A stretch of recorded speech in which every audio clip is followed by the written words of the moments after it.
Hello friends, welcome back. Friends, अब तक हमने स्मार्टफोन के बारे में सुना था कि स्मार्टफोन ब्लास्ट हो जाते हैं। Xiaomi के स्मार्टफोन ब्लास्ट हो चुके हैं, सैमसंग के स्मार्टफोन ब्लास्ट हुए हैं, ओप्पो के स्मार्टफोन ब्लास्ट हो चुके हैं और वन प्लस नोट 2 जो स्मार्टफोन है वो तो आई थिंक काफ़ी ज़्यादा ब्लास्ट हुए हैं। काफ़ी उनके बारे में कंप्लेन आप लोगों ने सुनी ही होगी।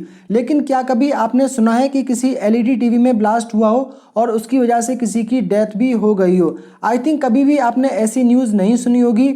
हालांकि कई बार हाई वोल्टेज की वजह से या किसी इंटरनल कंपोनेंट्स की वजह से टीवी में ख़राबी तो आ जाती है। टीवी की जो पावर सप्लाई है वो उड़ जाती है, पैनल उड़ जाता है या फिर उसका मदरबोर्ड उड़ जाता है। लेकिन कभी टीवी में ब्लास्ट हुआ हो और उसकी वजह से उसके सामने बैठकर जो टीवी देख रहा हो उसकी डेथ हो गई हो, आई थिंक ऐसा आपने कभी नहीं सुना होगा। मैंने तो कभी भी नहीं सुना है। लेकिन फ्रेंड्स, अभी 2 दिन पहले ही यानी कि 4 अक्टूबर को गाजियाबाद सिटी के एक जगह पे एक घर में एक एलईडी टीवी में ब्लास्ट हुआ है और उसके सामने एक 16 साल का लड़का जिसका नाम था उमेंद्र, वो टीवी बैठकर देख रहा था तो उसकी वहां पर डेथ हो गई है टीवी में ब्लास्ट होने की वजह से। और बाकी जो घर के 2-3 लोग थे वो वहां पर इंजर्ड भी हुए हैं। आप में से बहुत सारे लोग जानते होंगे कि मैं भी पहले गाजियाबाद में ही रहता था।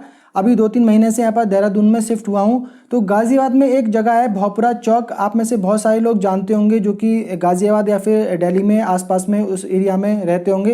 या फिर शालीमार गार्डन आपने सुना होगा, दिलशाद गार्डन आपने सुना होगा। तो ये सारी जगह जो है आपस में जुड़ी हुई हैं। तो भोपरा चौक गाजियाबाद और दिल्ली का बॉर्डर है। भोपरा चौक पे ही सोसाइटी थी आनंदाम अपार्टमेंट और जस्ट उसके अपोजिट साइड में यानी कि जिस सोसाइटी में मैं रहता था तो रोड क्रॉस करके पड़ता है तुलसी निकेतन और तुलसी निकेतन के बराबर में है हर्ष विहार।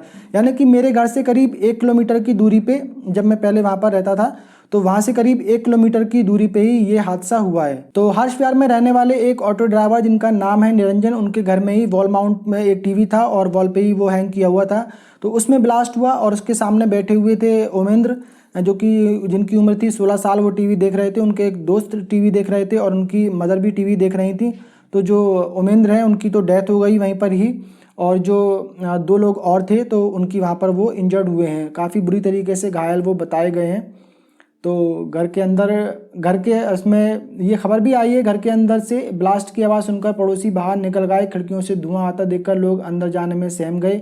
फिर कुछ लोगों ने हिम्मत करके वहाँ पर कमरे में घुसे और कमरा पूरी तरीके से धुएं से वहाँ पर भरा हुआ था। तो फिर पुलिस को बुलाया, पुलिस उनको हॉस्पिटल वहाँ पर लेकर गई और हॉस्पिटल पहुँचने पर जो उमेंद्र थे उनकी डेथ वहाँ पर उन्होंने डॉक्टर ने डिक्लेयर की। इस केस के बारे में इलेक्ट्रॉनिक एक्सपर्ट से पूछा गया तो उन्होंने बताया कि एलईडी टीवी में जनरली ऐसा नहीं होता है, लेकिन कभी कभी हाई वोल्टेज आने की वजह से ऐसा हो सकता है।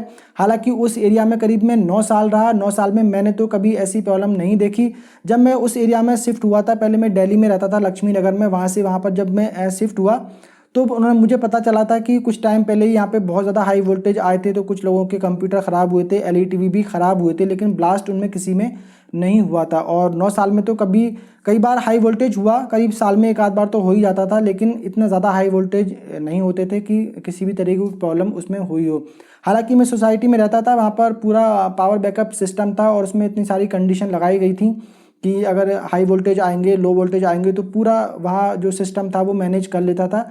सोसाइटी में तो कभी ऐसी प्रॉब्लम नहीं हुई, बाकी एरिया में हो सकता है कि किसी को प्रॉब्लम ऐसी हुई हो। तो एलईडी टीवी में जनरली ऐसी कोई चीज़ नहीं होती है कि जिसकी वजह से बहुत बड़ा उसमें ब्लास्ट हो जाए। कोई बैटरी वगैरह तो उसमें होती नहीं है। हालांकि जो पावर सप्लाई बोर्ड होता है तो उसमें काफ़ी मोटे मोटे कंडेंसर लगे हुए होते हैं, ट्रांसफार्मर लगा हुआ होता है। ट्रांसफार्मर तो बहुत ही छोटा सा होता है, लेकिन जो कंडेंसर उसमें एक बड़ा सा होता है पावर सप्लाई बोर्ड में, अगर वो ब्लास्ट हो जाए तो उसकी वजह से इतना ज़्यादा ब्लास्ट तो आई थिंक नहीं होना चाहिए कि किसी की डेथ भी हो जाए। मेरे साथ में भी ऐसा हुआ है एक बार। में जो पहले कैसेट वाला जो म्यूजिक सिस्टम आता था वो मैं घर पर ही बना रहा था सारे पार्ट्स लाकर, और गलती से मैंने कुछ जो कनेक्शन थे वहाँ पर गलत कर दिए थे। तो जो उसका मेन जो प्लेट थी, जो प्लेट बोलते थे उस टाइम पे, उसका जो बोर्ड था म्यूजिक सिस्टम का, तो उसका जो कंडेंसर लगा हुआ था काफ़ी बड़ा सा, वो ब्लास्ट हुआ था। तो उसमें काफ़ी सारा पाउडर टाइप था, तो पाउडर वगैरह सारा मेरे ऊपर आ गया था। लेकिन मुझे कोई ऐसा उससे कभी कुछ नुकसान नहीं हुआ, ना कोई चोट लगी। हाँ, एकदम से जो मेरे ऊपर जो आया था आंखों आंखों में चला गया था पाउडर, तो उससे थोड़ी देर के लिए ज़रूर उससे प्रॉब्लम हुई थी। तो ऐसा कोई मुझे तो नहीं लगता कि एलईडी टीवी में कोई चीज़ होती है जिससे बहुत बड़ा ब्लास्ट हो जाए।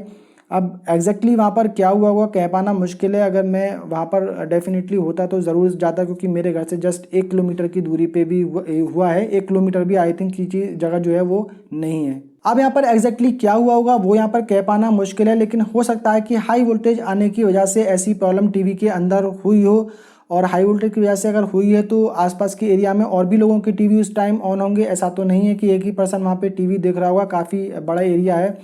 तो बाकी किसी के बारे में कोई ऐसी खबर सुनने को नहीं मिली। एक ही टीवी में ऐसा क्या हुआ होगा कह पाना मुश्किल है। कौन से ब्रांड का टीवी था, कितने इंच का टीवी था, उसके बारे में भी कोई भी यहाँ पर कोई भी इंफॉर्मेशन नहीं है। मेरे 2 छोटे भाई हैं, वो अभी भी उसी सोसाइटी में ही रहते हैं। तो जस्ट ये वीडियो शूट करने के बाद में मैंने उन्हें इस न्यूज़ का लिंक भेजा, तो उन्होंने बताया कि उनके घर पे जो मेड आती हैं, जो काम करने वाली आती हैं, तो उन जो मेड है उनके घर के बराबर में ही ये हादसा हुआ है। तो उन्होंने बताया कि ऐसा एलईडी टीवी में नहीं बल्कि एयर कंडीशन में हुआ है। अब एग्जैक्टली क्या हुआ है मुझे भी कंफर्म नहीं है। मेरा भी मानना यहाँ पर यही है कि एलईडी टीवी में ब्लास्ट की वजह से किसी की डेथ नहीं होती है।